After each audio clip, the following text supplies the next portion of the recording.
Me llamo Marta, tengo 59 años y vivo en la Ciudad de México. Siempre fui una madre entregada, una mujer que se sacó el alma para darle vida a su familia. Me desviví por ellos, día tras día, sin descanso. Mi hogar siempre fue mi prioridad, mi santuario, el lugar donde puse mi corazón en cada detalle. Nunca pedí nada a cambio, solo la felicidad de los míos y verlos crecer.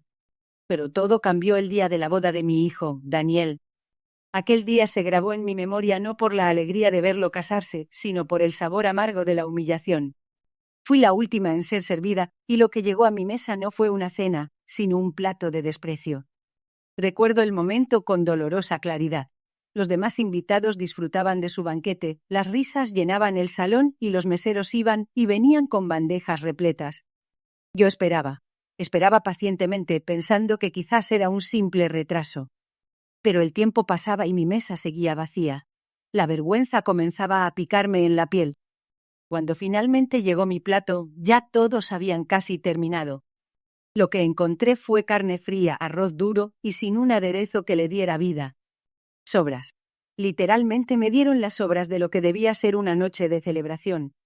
Cada bocado era una bofetada, un recordatorio de que en la boda de mi propio hijo no era más que un estorbo, una sombra insignificante.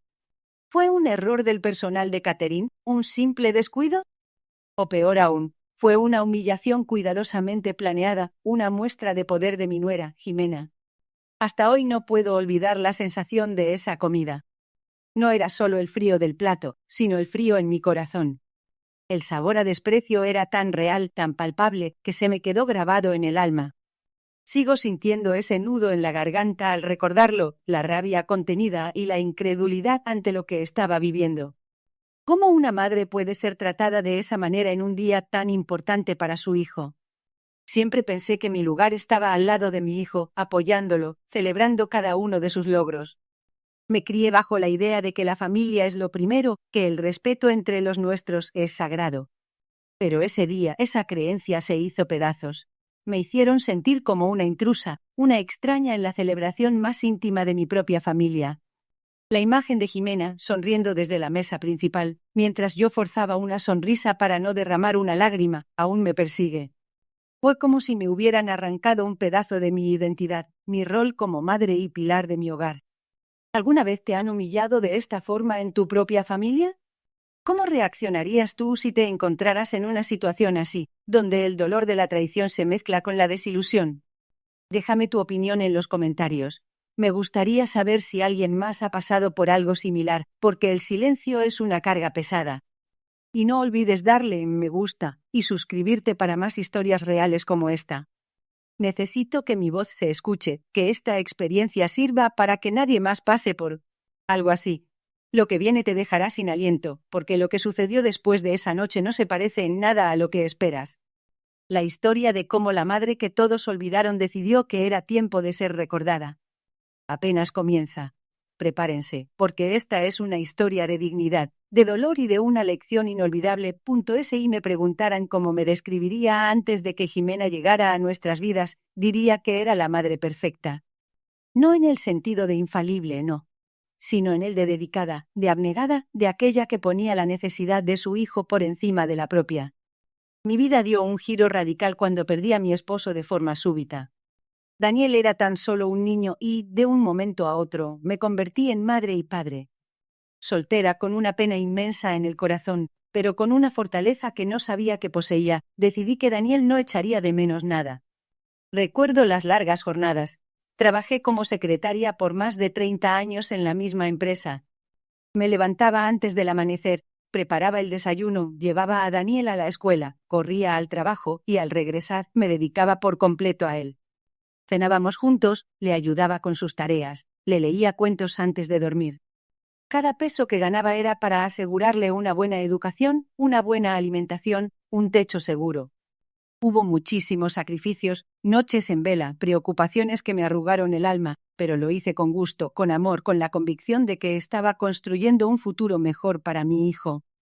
Éramos un equipo, él y yo contra el mundo. O al menos eso creía yo. Daniel creció, se convirtió en un ingeniero civil brillante. Era mi orgullo.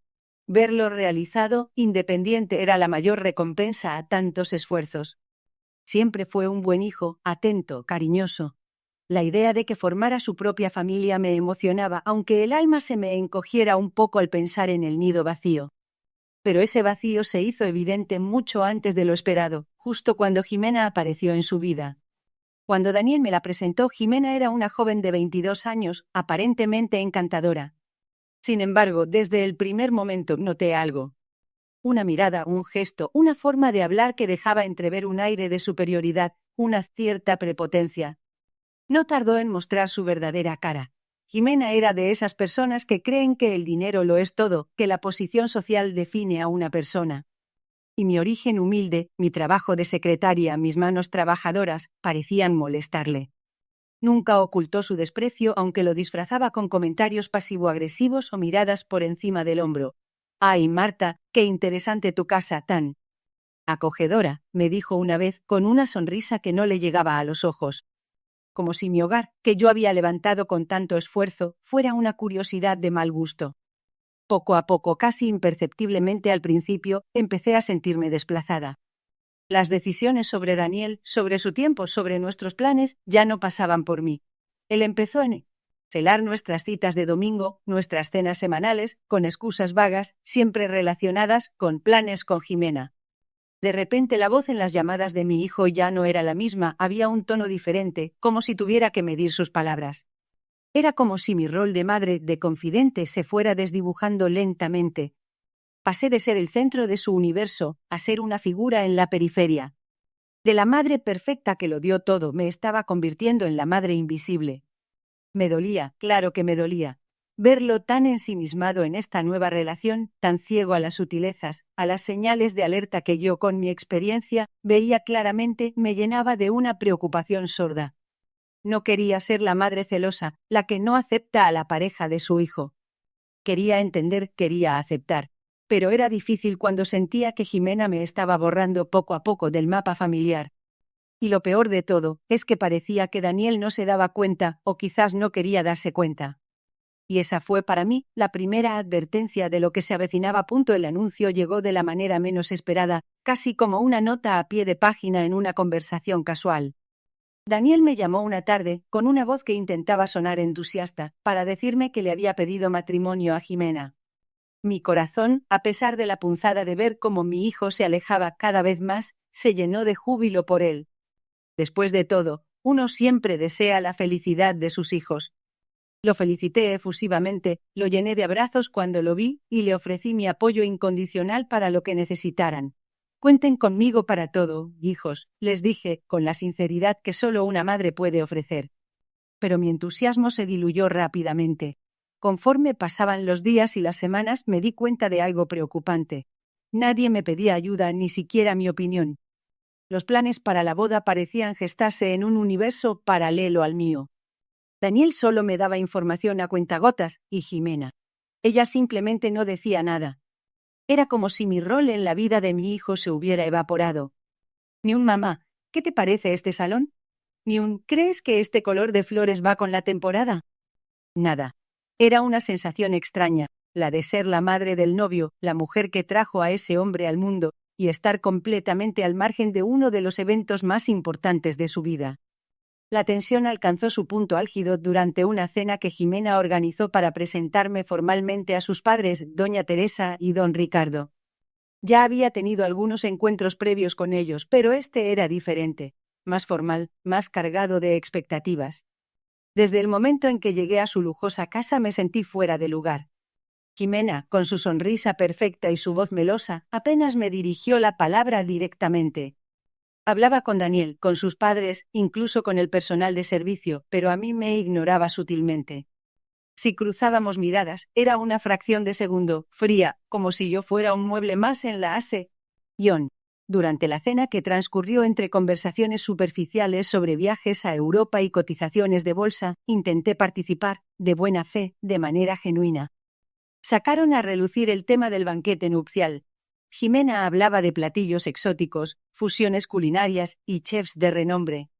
Quise contribuir, ofrecer algo que representara nuestras raíces, nuestra cultura. ¿Qué tal si para la tornaboda, o quizás como una estación de comida en la recepción, ponemos unos antojitos mexicanos, unos esquites o unos tamales? A la gente le encantan y es algo tradicional que nos representa. Sugerí con la mejor de mis intenciones, imaginando una explosión de sabor y color en la celebración. El silencio que siguió a mi comentario fue ensordecedor. Doña Teresa elevó una ceja, como si hubiera escuchado la barbaridad más grande de su vida. Y entonces, Jimena, con esa voz dulce pero firme que ya me resultaba tan familiar, me corrigió frente a todos. Ay, Marta, pero en una boda así, de este nivel, tan formal, no podemos poner comida de puesto, ¿verdad? La gente esperaría algo más elegante. No queremos que se vea como una kermés. Su tono era condescendiente, su mirada, un reflejo del desprecio que me había mostrado desde el principio. El aire se volvió pesado. Mi cara se puso colorada, sentí un escalofrío de vergüenza y frustración. Daniel, sentado a mi lado, solo murmuró algo ininteligible y bajó la cabeza. No me defendió, no me apoyó, no hizo nada. Esa noche volví a casa con el alma encogida. La vergüenza era una losa pesada sobre mi pecho. Ya no era solo una cuestión de sentirme invisible. Ahora era una cuestión de humillación abierta, de sentirme denigrada frente a la que sería la familia política de mi hijo. Aquella cena fue la primera señal de alarma, un presagio sombrío de lo que me esperaba. De la feliz expectativa de la boda de mi hijo, pasé a una creciente inquietud. Y lo que más me dolía, más que las palabras de Jimena, era el silencio de Daniel. Aquel silencio decía más que 1000 gritos. Tras la humillante cena en casa de Jimena, regresé a la mía con una mezcla de tristeza y una extraña determinación. Tristeza por el desaire, determinación por no dejar que eso me detuviera. Mi hijo se iba a casar y, a pesar de todo, yo quería ser parte de ese proceso, quería aportar mi granito de arena, como cualquier madre haría. Así que, con la mejor de mis sonrisas y el corazón abierto, me ofrecí para ayudar con los preparativos. Pensé en todo lo que podía hacer. Organizar los detalles para los invitados, ayudar a elegir las invitaciones, buscar el lugar para el ensayo, encargarme de los centros de mesa. Tenía tiempo y una genuina voluntad de colaborar. Sin embargo, cada sugerencia que hacía era recibida con una excusa, un rechazo disfrazado de amabilidad condescendiente, o simplemente ignorada. Ay, Marta, qué amable, pero ya tenemos todo bajo control, me decía Jimena con una mueca que no llegaba a ser sonrisa. Daniel y yo queremos que la boda ere. Que nuestra visión, ¿sabes? Algo muy personal. Como si mi ayuda, la ayuda de la madre de Daniel, no pudiera ser parte de su visión. Empecé a sentirme como una empleada más en la organización del evento, y ni siquiera una bien considerada. Las exclusiones no se limitaron a la organización. Cuando llegó el momento de elegir mi vestido me emocioné. Busqué con cuidado, encontré uno que me encantaba, un tono azul sereno que pensé iría perfecto para la ocasión. Se lo mostré a Daniel, lleno de ilusión. Mira, hijo, ¿qué te parece este? Siento que es elegante y discreto. Él sonrió, me dijo que me veía linda. Pero luego, a los pocos días, recibí un mensaje de Jimena muy amablemente sugiriéndome que mi vestido interfería con la paleta de colores que habían elegido para la decoración. Verás, Marta, nuestra temática es más hacia los tonos pastel muy sutiles. Tu azul es un poco fuerte. Hemos pensado en algo más armónico, ¿no crees? Me adjuntó fotos de vestidos color beige, rosa palo, que parecían todos iguales. No era una sugerencia, sino una orden. Era la primera vez que escuchaba de una paleta de colores para el vestuario de los invitados, pero si Jimena lo decía, era ley. Mi vestido, el que había elegido con tanto cariño, fue relegado al armario. Y no terminó ahí. Cuando finalmente llegaron las invitaciones, me sorprendió no ver asignado mi lugar en la mesa principal, al lado de los novios, donde lógicamente esperaría sentarme como madre de Daniel. Mi invitación venía con un número de mesa, la mesa 7. Al revisar el mapa del salón me di cuenta de que la mesa 7 estaba estratégicamente ubicada en un rincón bastante alejada de la pista de baile y, por supuesto, de la mesa de honor. En la mesa principal lucían los padres de Jimena, sus tíos, sus padrinos. Para mí, la madre del novio, no había lugar. Una vez más, sentí la punzada de la exclusión. Era como si Jimena se estuviera asegurando de que cada rastro de mi importancia en la vida de Daniel fuera borrado. Pequeños detalles, sutiles gestos, pero todos ellos sumaban. Cada vez me sentía más y más apagada, como si mi rol de madre, de mujer que había sacrificado tanto, ya no existiera. Mi amor y dedicación se sentían ninguneados, como si todas mis decisiones pasaran por un minucioso filtro de exclusión, y yo no pasara la prueba. La ilusión que tenía por la boda de mi hijo se fue transformando en una sensación agridulce, una mezcla de esperanza por su felicidad y una profunda tristeza por mi creciente invisibilidad. Sentía que mi presencia era tolerada, no celebrada, como una figura necesaria para la foto, pero sin voz, sin voto, sin un propósito real más allá de existir. Y lo más doloroso era ver cómo Daniel, mi dulce Daniel, permitía todo esto, sin darse cuenta del eco que resonaba en mi corazón. Los preparativos para la boda, que debieron ser un motivo de alegría y unión, se convirtieron en un recordatorio constante de mi exclusión. La cumbre de esta experiencia amarga, claro está. Ría el gran día. El día de la humillación servida en plato frío. El día de la boda. Amaneció soleado, como si la naturaleza quisiera compensar la tormenta que se gestaba en mi interior.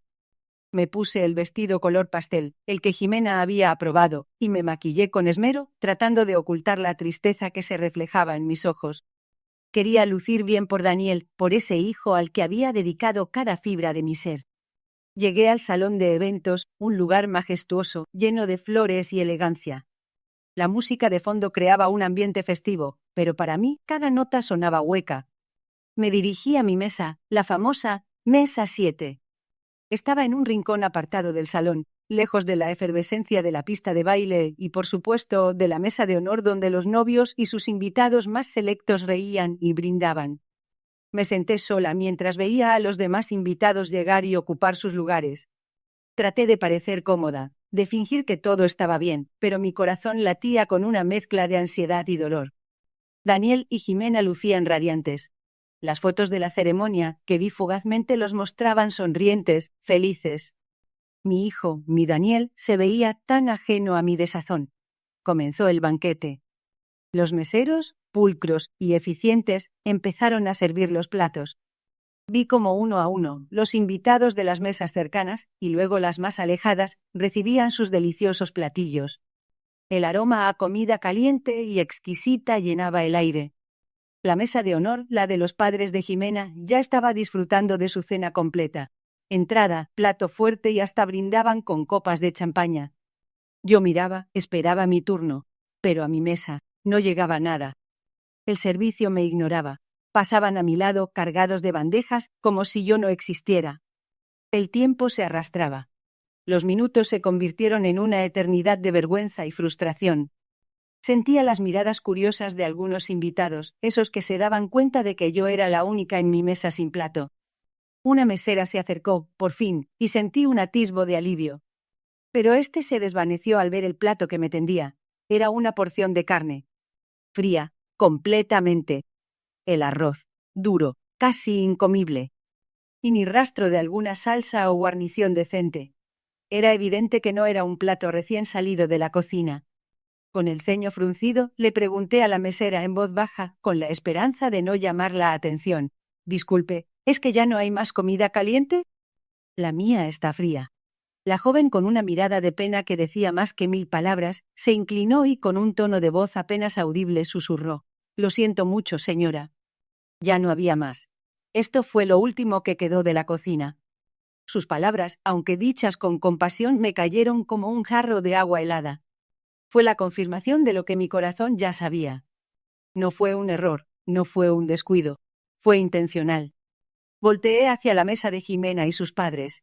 Doña Teresa reía a carcajadas, disfrutando de su postre. Don Ricardo brindaba con Daniel. Mis ojos se llené de lágrimas, pero me negué a derramarlas. Apreté los puños bajo la mesa. El sentimiento era devastador. No era solo la comida fría, era el mensaje claro y contundente que venía con ella. Yo no era bienvenida. No me querían ahí. Mi presencia era, en el mejor de los casos, un mal necesario para cumplir con el protocolo, y en el peor, una molestia que debía ser minimizada. Comí unos cuantos bocados de esa cena helada, cada uno con el amargo sabor de la humillación. Cada masticada era una punzada en mi dignidad. Mis sueños de una boda feliz para mi hijo, de un día lleno de amor y unión, se habían desmoronado en ese plato de sobras frías. En ese momento, sentada sola en un rincón, mientras la fiesta seguía su curso a mi alrededor, supe que algo dentro de mí había cambiado. La tristeza se transformó en una llama fría, una determinación helada que comenzaba a gestarse en lo más profundo de mi ser.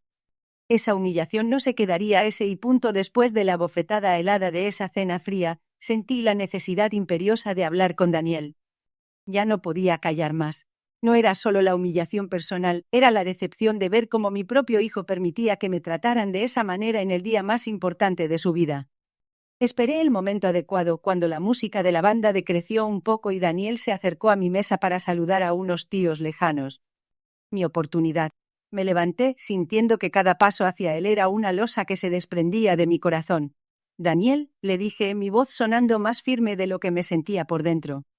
Él volteó, su sonrisa radiante de recién casado se desdibujó ligeramente al ver mi rostro. Mamá, ¿qué pasa? ¿Todo bien? La ironía de su pregunta me pinchó el alma. No, Daniel, no todo está bien. No entiendo por qué estoy sentada en esta mesa, tan lejos de ti, y por qué me han servido sobras frías. ¿Sabes la vergüenza que siento? ¿Sabes la humillación que es para una madre en la boda de su hijo? Las palabras salieron de golpe, cargadas de la rabia y el dolor acumulados durante meses. Daniel se puso pálido. Su mirada nerviosa se desvió hacia la mesa principal, donde Jimena, hermosa y sonriente, levantaba una copa en señal de brindis. La vio, y en sus ojos vi un atisbo de temor. Mamá, lo siento mucho. Fue un error, seguro. El catering. Ya sabes cómo son estas cosas. Tantos invitados pueden equivocarse. Su voz era apenas un susurro, entrecortada, como si cada palabra le costara un esfuerzo monumental. Intentó acariciarme la mano, pero yo la retiré. Su disculpa sonaba vacía, una excusa patética para disfrazar la realidad. Un nudo se formó en mi garganta. Mi hijo, el hombre que yo había criado con tanto amor y sacrificio, me estaba dando una excusa infantil, casi como si me estuviera pidiendo que yo también hiciera de cuenta que todo había sido un simple error. Pero al voltear hacia Jimena, al ver la sonrisa de satisfacción que se formó en sus labios, una sonrisa apenas perceptible, pero cargada de malicia, supe que no era error. Su mirada desafiante me confirmó que todo había sido intencional. Mi humillación, mi desaire, había sido meticulosamente orquestado. No fue el catering. Fue ella. En ese instante el dolor de una madre traicionada por su propio hijo se apoderó de mí. No era solo la acción de Jimena, sino la complicidad implícita de Daniel. ¿Era cómplice? ¿O simplemente un cobarde? ¿Tan grande era la influencia de Jimena que había logrado anularlo a él también? Verlo ahí, débil, incapaz de defenderme, incapaz de reconocer la verdad, me rompió el corazón en 1000 pedazos. La imagen de mi Daniel, el niño valiente que siempre me protegía, se desvaneció. En su lugar, vi a un hombre dominado, un hombre que prefería su comodidad a la dignidad de su propia madre. Esa noche, mientras cenaba las sobras frías que me habían servido, una semilla de algo más oscuro comenzó a germinar en mi interior. No era tristeza, no era solo rabia, era una determinación fría y calculadora. La rabia, el dolor, la humillación. Todo se fue transformando en una convicción inquebrantable. Esa semilla era la venganza. Una venganza que no sería ruidosa ni vulgar, sino elegante, sutil y, sobre todo, justa. Porque una madre que lo había dado todo, no merecía ser tratada de esa manera. Y si mi propio hijo no iba a defenderme, yo lo haría. Yo misma me haría respetar. Y la primera en lamentarlo sería Jimena. Ella no sabía con quién se había metido. La madre que todos creían invisible tenía mucha memoria. Esa noche, al regresar a mi casa, el silencio era casi ensordecedor. Las luces del salón seguían brillando en mi mente, pero el eco más fuerte era el de mi propia soledad y la confirmación de la traición. Lloré. Lloré la humillación, lloré la decepción, lloré por el hijo que sentí que había perdido, no ante la muerte, sino ante la indiferencia. Pero las lágrimas, en lugar de debilitarme, forjaron una determinación de acero. No me quedaría de brazos cruzados. Esa humillación no quedaría impune. Mi primera decisión fue clara. No reaccionaría de inmediato. El rencor es un veneno lento, y la venganza, para ser efectiva, debe ser medida, calculada y, sobre todo, no parecer venganza. Sería sutil, elegante, algo que golpeara donde más doliera, sin que nadie pudiera señalarme con el dedo. Necesitaba tiempo para reflexionar, para planear mi siguiente movimiento. Empecé a observar a Jimena con una nueva perspectiva, no como mi nuera, sino como el eslabón débil en esta cadena de sucesos. Me di cuenta de que a pesar de sus aires de superioridad y su sofisticación superficial, Jimena tenía una obsesión, una ambición muy clara, su beca para estudiar en el extranjero. Constantemente hablaba de ello, de lo prestigiosa que era, de cómo le abriría las puertas a un futuro brillante y envidiable. Era su boleto a la alta sociedad que tanto anhelaba, su confirmación de estatus. Y sabía que dependía en gran parte del apoyo de sus propios padres y del prestigio social que ellos le daban, una reputación impecable. Imagen lo era todo para ellos. Empecé a mover hilos, discretamente por supuesto. Mis décadas como secretaria me habían enseñado el valor de la información y la importancia de las conexiones. Conocía a mucha gente, gente de todos los estratos sociales, gente que trabaja en lugares insospechados pero con acceso a datos valiosos. Comencé a indagar, a preguntar sin levantar sospechas, a tejer una red de información. Quería entender cómo funcionaba el mundo de Jimena, sus ambiciones, sus vulnerabilidades. Descubrí que Jimena era una persona que se preocupaba excesivamente por las apariencias, por lo que la gente correcta pensara de ella. Su ego era enorme y su mayor temor era ser expuesta, vista como algo menos de lo que proyectaba. También noté que controlaba cada aspecto de la vida de Daniel, desde sus amistades hasta sus decisiones profesionales. Era un control sutil, pero férreo. Y Daniel, lamentablemente, se había dejado envolver en esa red sin apenas darse cuenta. Recordé cada desaire, cada comentario hiriente, cada exclusión. Los fui archivando en mi mente, no con el deseo de odiar, sino con la frialdad de quien recopila pruebas. Cada vez que escuchaba a Jimena jactarse de su futuro, de sus logros, de su estilo de vida, una sonrisa se dibujaba en mis labios. Mientras ella se preocupaba por las apariencias vacías y superficiales, yo me dedicaba a afilar mis herramientas en silencio para golpear cuando menos lo esperara. La venganza, pensé, no es un plato que se come frío ni caliente. Se come con inteligencia y paciencia, y yo tenía ambas. La madre que todos habían subestimado, que habían intentado hacer invisible, tenía memoria. Y esa memoria se convertiría en su peor pesadilla. No quería destruirle la vida a Daniel, no. Quería que él abriera los ojos, que se diera cuenta de quién era su verdadera familia, de quién había estado a su lado siempre. Y quería que Jimena aprendiera que la humillación ajena nunca sale gratis. Mi plan comenzaba a tomar forma, una forma elegante, sutil, pero con el veneno justo para surtir efecto en el momento preciso. Nadie sabría qué hilo había movido, pero el resultado sería innegable. Y la primera oportunidad para empezar a tejer mi venganza se presentaría muy pronto. Pasaron los meses después de la boda, un tiempo de aparente calma donde cada interacción con Daniel y Jimena era superficial, como si yo fuera una lejana tía o una conocida más. Mis saludos eran cordiales, mis respuestas breves, sin ningún atisbo de la herida profunda. Jimena parecía satisfecha con mi sometimiento, con mi invisibilidad forzada. Ella creyó haberme silenciado, pero en realidad me había dado el tiempo y la inspiración para afinar mi estrategia. Mi oportunidad llegó con el cumpleaños de Jimena. Para sorpresa de todos, especialmente de ella, me ofrecí a organizar su celebración. Lo hice con una sonrisa genuina, o al menos eso parecía. «Quiero que pasemos la página, hija», le dije a Jimena por teléfono con una voz llena. Alsa dulzura. Después de la boda, sentí que la relación con Daniel y contigo se enfriaba, y no quiero eso. Mi hijo es lo más importante. Quiero que seamos una familia unida. Jimena, sorprendida por mi aparente arrepentimiento y quizás por la oportunidad de mostrar su generosidad y piedad ante los demás, aceptó con una mezcla de cautela y una sonrisa de satisfacción mal disimulada. El plan era delicado, quirúrgico. No iba a gritar ni a acusar. Iba a usar las propias palabras y actitudes de Jimena contra ella, de una manera tan sutil que ella misma caería en su propia trampa. Convoqué a amigos cercanos y familiares a quienes también les intrigaba mi repentino cambio de actitud. El cumpleaños se celebró en un restaurante elegante, elegido por Jimena, por supuesto. Yo me encargué de los detalles que ella consideraba menores, asegurándome de que todo estuviera perfecto para que nadie pudiera objetarme nada. Durante los brindis y la cena, me comporté como la suegra ejemplar. Alabé a Jimena, su inteligencia, su carrera, su buen gusto. todo con una falsa admiración que casi me hace reír. Y entonces llegó mi momento. Levanté mi copa y con una sonrisa sincera comencé a compartir anécdotas sobre mi nuera. Recuerdo cuando Jimena y Daniel se comprometieron, comencé mirando a Daniel con un brillo en los ojos que él no supo descifrar. Estábamos tan emocionados. Y Jimena, desde el primer día, qué organizada. Lo tenía todo bajo control. Recuerdo que hasta me dijo que mi vestido tenía que combinar con la paleta de colores de la boda. Imagínense, yo, que creía saber de moda, y Jimena me enseñó que la armonía es fundamental.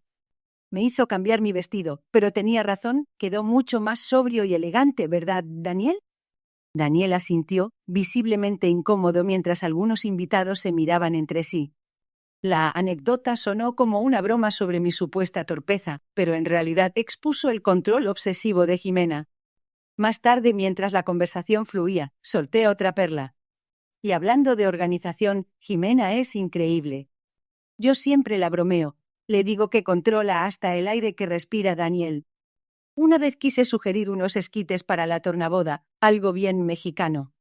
Y ella, tan profesional, me explicó que no, que eso era comida de puesto y la boda era de otro nivel. Aprendí mucho ese día sobre lo que significa la verdadera sofisticación, ¿no, Jimena? La risa forzada de Jimena me indicó que mi mensaje estaba llegando. Su rostro se empezó a tensar, pero no podía protestar porque yo lo decía con una sonrisa y un tono casi ingenuo. Finalmente el golpe de gracia. Y saben, lo que más admiro de Jimena es su ambición. Siempre me habla de su beca, de su sueño de estudiar en el extranjero. Y me dice que para lograrla necesita mantener una imagen impecable, sin fallas, sin nada que puedan reprocharle. Ella siempre dice que el prestigio social hoy en día es más importante que el talento a veces, ¿no, Jimena? Es la verdad. En este mundo hay que saber moverse, y ella es una maestra en eso. Jimena, que hasta ese momento había logrado mantener la compostura, aunque su rostro estaba cada vez más pálido, no pudo más. Mis halagos sutilmente la habían expuesto como una persona controladora, clasista, arrogante y obsesionada con las apariencias. Su sonrisa falsa se desdibujó por completo, sus ojos lanzaron destellos de furia. «Marta, ya basta», gritó, perdiendo por completo los estribos, su voz resonando en el elegante restaurante. Su cara se había transformado, revelando la verdadera Jimena que yo conocía, la que exige, la que humilla, la que pierde los papeles cuando no tiene el control. Se levantó bruscamente de la mesa, casi derribando una silla. Todos los ojos se posaron en ella, sorprendidos por su reacción. La máscara se le había caído, y yo no había dicho una sola palabra de más. La venganza en su forma más elegante había comenzado a dar sus frutos, la escena en el cumpleaños de Jimena fue caótica. Su grito, su cara de furia, las miradas perplejas de los invitados. Se levantó de la mesa como un rayo, derribando una silla a su paso, y salió del restaurante con Daniel siguiéndola a duras penas. Los demás quedaron en un silencio incómodo, algunos cuchicheando, otros simplemente estupefactos. Mis anécdotas, que en la superficie parecían inocentes, y mi tono de voz, que ni por un segundo dejó de ser amable, habían logrado su cometido. La máscara de Jimena se había resquebrajado, revelando la persona controladora y volátil que era. La noticia de su berrinche en público, por supuesto, no tardó en llegar a oídos de sus padres. Doña Teresa y don Ricardo, obsesionados con la imagen y el prestigio, quedaron mortificados. Para ellos era impensable que su hija, su perfecta Jimena, perdiera la compostura de esa manera frente a sus amigos, muchos de los cuales eran figuras influyentes en su círculo social. Los eventos se precipitaron. La beca que Jimena tanto anhelaba dependía en gran medida no solo de sus méritos académicos, sino de las recomendaciones y del respaldo de la reputación de su familia. Al ver a Jimena en público como una figura manipuladora, caprichosa y poco agradecida, la imagen que sus padres habían cultivado con tanto esmero se vio seriamente comprometida. La primera consecuencia fue brutal para ella. Los padres de Jimena, en un acto de disgusto y para preservar su propia reputación, retiraron su apoyo financiero para sus estudios en el extranjero. Y no solo para la beca, sino para sus gastos en general, esperando, supongo, que la experiencia de no tenerlo todo a un chasquido de dedos la pusiera en su lugar. Fue un golpe devastador para la ambición de Jimena. Lo supe porque Lourdes, mi siempre fiel amiga, se enteró por conocidos en común. Mi plan, sin que una sola de mis acciones pudiera ser directamente vinculada a las suyas, estaba dando sus frutos. Pero lo que no esperaba, lo que verdaderamente fue el giro de esta historia, fue la de Daniel. En medio de las discusiones con Jimena después del cumpleaños, él vio algo. Al parecer, en un arrebato de rabia, Jimena había dejado su teléfono desbloqueado en la mesa. Y Daniel, quizás ya con los ojos un poco más abiertos, pudo ver los mensajes que ella había escrito, sin filtro, burlándose de mí, de su propia suegra con sus amigas. Leer cada palabra, cada adjetivo denigrante, cada mofa hacia la mujer que le dio la vida, fue un shock para él. Fue como si una venda se le cayera de los ojos. La acumulación de mis inocentes anécdotas en el cumpleaños, el berrinche público de Jimena, y ahora estas pruebas irrefutables de su verdadera naturaleza.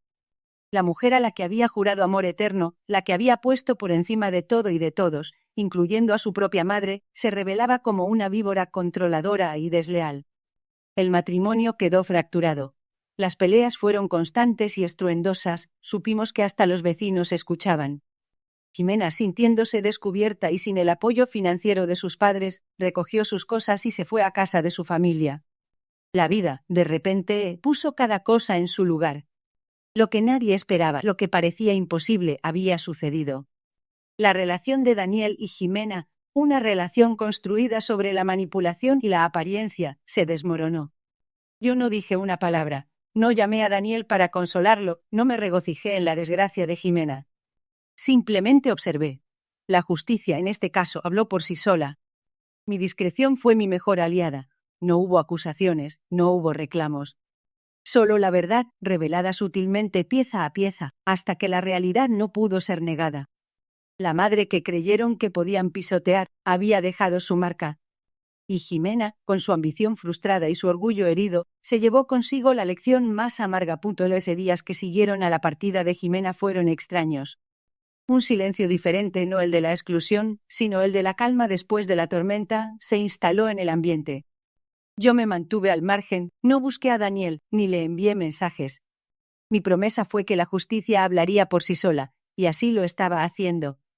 Sabía que él necesitaba procesar lo sucedido, entender la realidad que había estado tan ciegamente ignorando. Una tarde, mientras regaba mis plantas, el timbre de la puerta sonó. Al abrir, vi a Daniel. Su rostro estaba demacrado, sus ojos hinchados y rojos. Estaba llorando. El hijo que había conocido siempre fuerte, ahora estaba ahí, vulnerable, roto. Me abrazó con fuerza, un abrazo de esos que buscan refugio, un abrazo de niño pequeño que vuelve al regazo de su madre después de haberse perdido. Yo lo envolví en mis brazos, sin decir una palabra, solo sintiendo el peso de su dolor y su arrepentimiento. Lo hice pasar. Nos sentamos en el sillón de la sala, el mismo sillón donde le leía cuentos de niño, donde le curaba las heridas de la vida.